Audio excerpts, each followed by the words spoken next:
सुप्रभात विद्यार्थियों, मैं डॉक्टर इकबाल से आचार्य इतिहास भाग राजकीय महाविद्यालय झालावाड़। आज हम चर्चा कर रहे हैं चंद्रगुप्त द्वितीय की सैनिक उपलब्धियों के बारे में। जैसा कि पूर्व के वीडियो में मैंने आपको बताया था कि चंद्रगुप्त द्वितीय ने अपने पिता समुद्रगुप्त के समान दिग्विजय नीति का अनुसरण किया और उसने गणराज्यों का विनाश किया और उसके साथ साथ जो है उसने शकों को भी पराजित किया और इस प्रकार उसे शकारी और गणारी की उपाधि दी गई।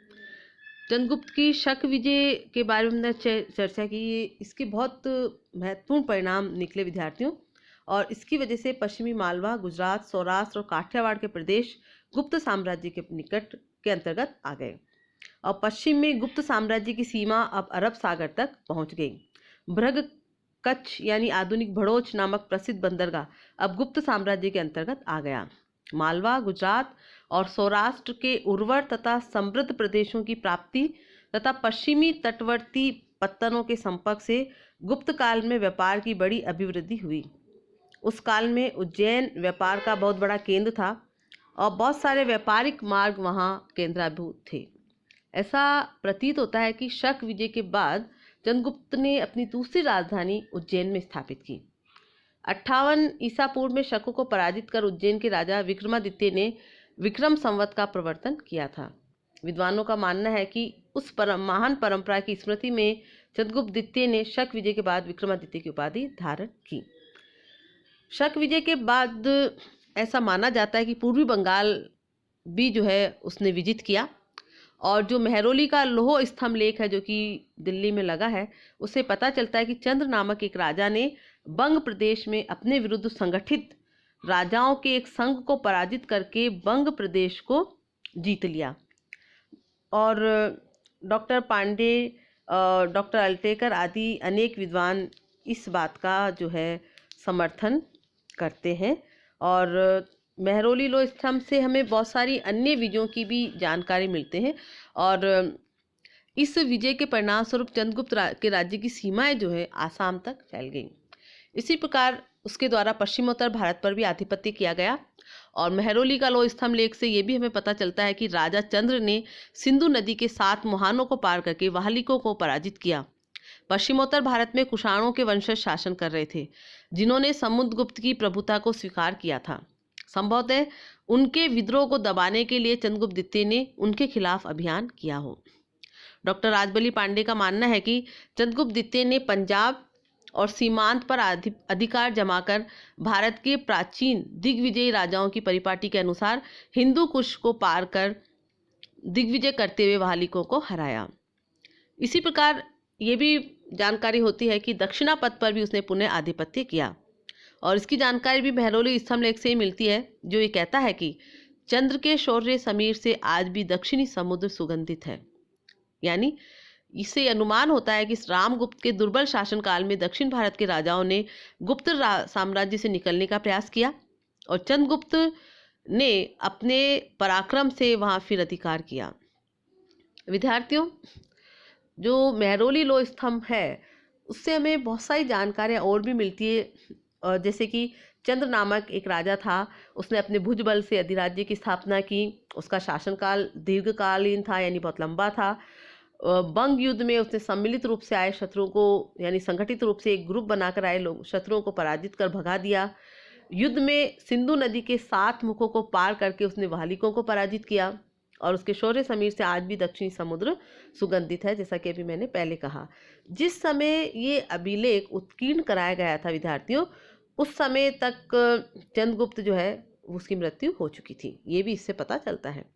और साथ ही ये भी जानकारी मिलती है कि राजा जो है जिसने ये उत्कीर्ण करवाया वह वैष्णव धर्म को मानने वाला था। उसने विष्णुपद नामक पर्वत पर विष्णु भगवान का ध्वज स्थापित किया। अधिकांश विद्वान जो है इस स्तंभ लेख के चंद्र को चंद्रगुप्त द्वितीय विक्रमादित्य से ही उसका मिलान करते हैं।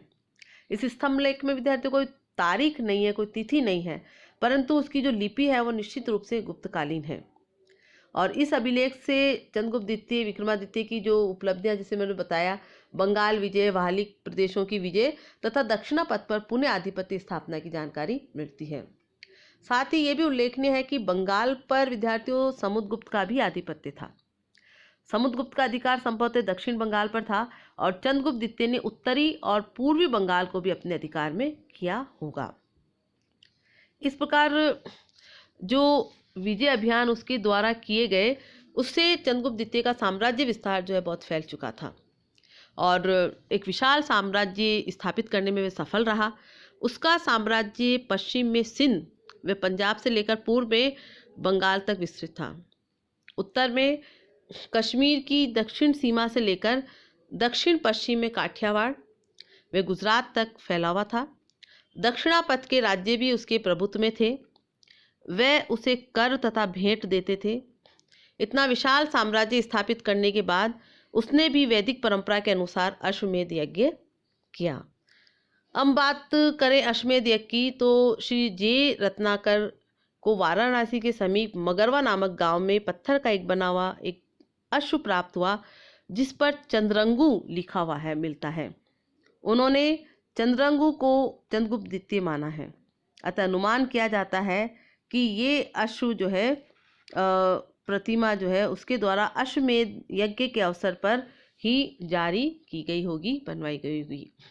अब हम बात करें चंद्रगुप्त के व्यक्तित्व की विद्यार्थियों, तो प्राय संपूर्ण भारत पर अपना आधिपत्य स्थापित करने के बाद उसने गुप्त प्रशासन प्रबंध को संगठित करने का प्रयास किया और उसमें वे सफल भी हुआ। उसके आदर्श शासन की प्रशंसा चीनी यात्री फाइयान, जो कि 399 ईस्वी से 414 ईस्वी तक भारत में रहा और चंद्रगुप्त के राज्य में भी वे रहा, राजधानी में, तो उससे हमें उसकी प्रशंसा, उससे जानकारी मिलती है कि उसने चंद्रगुप्त के प्रशासन की भूरी भूरी प्रशंसा की है। चंद्रगुप्त द्वितीय जैसा कि कहा पूर्व में कि वैष्णव धर्मावलंबी था, यानी वैष्णव धर्म का अनुयायी था और उसकी मुद्राओं और गुप्त अभिलेखों में उसे परम भागवत कहा गया है। मेहरौली स्तंभ लेख में उसे स्पष्टतः वैष्णव कहा गया है। उसने विष्णु पद नामक पर्वत पर विष्णु ध्वज स्थापित किया था। चंद्रगुप्त धार्मिक दृष्टि से सहिष्णु था तथा अन्य धर्मों का आदर करता था। महान विजेता तथा कुशल प्रशासक होने के साथ साथ चंद्रगुप्त द्वितीय सांस्कृतिक उत्कर्ष का अग्रदूत भी था। वह विद्या अनुरागी था और विद्वानों को आश्रय तथा प्रोत्साहन देता था, उन्हें संरक्षण देता था। संस्कृत के महान कवि कालिदास से आप सभी परिचित हैं और कालिदास जो है चंद्रगुप्त द्वितीय के नवरत्नों के शिरोमणि थे, उनके नवरत्नों में शामिल थे। चंद्रगुप्त के शासनकाल में कला, स्थापत्य एवं मूर्ति कला का उल्लेखनीय विकास हुआ और भारत का सांस्कृतिक विकास अपनी चरम पराकाष्ठा पर पहुंच गया। तो विद्यार्थियों, हमने देखा कि चंद्रगुप्त द्वितीय जो कि गुप्त काल का एक पराक्रमी शासक था, उसका शासनकाल भी काफ़ी लंबा रहा। अनेक क्षेत्रों की उसने विजय की और साथ ही अपने पिता समुद्रगुप्त की दिग्विजय नीति का पालन करते हुए उसने अपने साम्राज्य को चरम पराकाष्ठा पर पहुंचा दिया। और वह न केवल एक सैनिक विजेता था, सेनानायक था, इसके साथ साथ वे एक अच्छा प्रशासक भी था। और जैसा कि मैंने अभी कहा कि चीनी यात्री फाइयान जो कि उसके शासनकाल में भारत आया था, उसके साम्राज्य में काफ़ी समय रहा, वह उसके शासनकाल की प्रशंसा करता है। साथ ही वह कलाकारों और साहित्यकारों का संरक्षक था, उन्हें अपने दरबार में, अपने सभा में आश्रय देता था, उन्हें प्रोत्साहन राशि देता था। और इसी क्रम में उल्लेखनीय है कि उसके जो नवरत्न थे उसमें कवि कालिदास जो कि एक महान नाटककार हुए, संस्कृत के उपन्यासकार थे, उनको संरक्षण उन्होंने दिया। और साथ ही सांस्कृतिक दृष्टिकोण में कला के जो विभिन्न शाखाएं हैं, चाहे वे मूर्ति कला हो, चाहे वे स्थापत्य कला हो, या संगीत कला हो, या चित्रकला हो, इन सभी कलाओं का विकास चंद्रगुप्त द्वितीय के काल में यथोचित हुआ। और साथ ही उसकी एक प्रमुख उपलब्धि जो है शकों को पराजित करने की रही, क्योंकि शक एक विदेशी जाति थी और उनको पराजित करने के बाद पश्चिमी भारत से शक नामक विदेशी जाति का जो है समूल नाश हो गया। तो विद्यार्थियों, चंद्रगुप्त जो है हमारे भारतीय इतिहास का एक महान और पराक्रमी शासक हुए हैं और उसकी अनगिनत उपलब्धियां रही है। मैं समझती हूँ कि आप इस वीडियो से लाभान्वित होंगे और अगर आपके कोई सुझाव हैं तो आप जो है आप मुझे दे सकते हैं, ताकि हम अगली कक्षा में, अगले वीडियो में उसमें जो है सुधार कर सकें। धन्यवाद।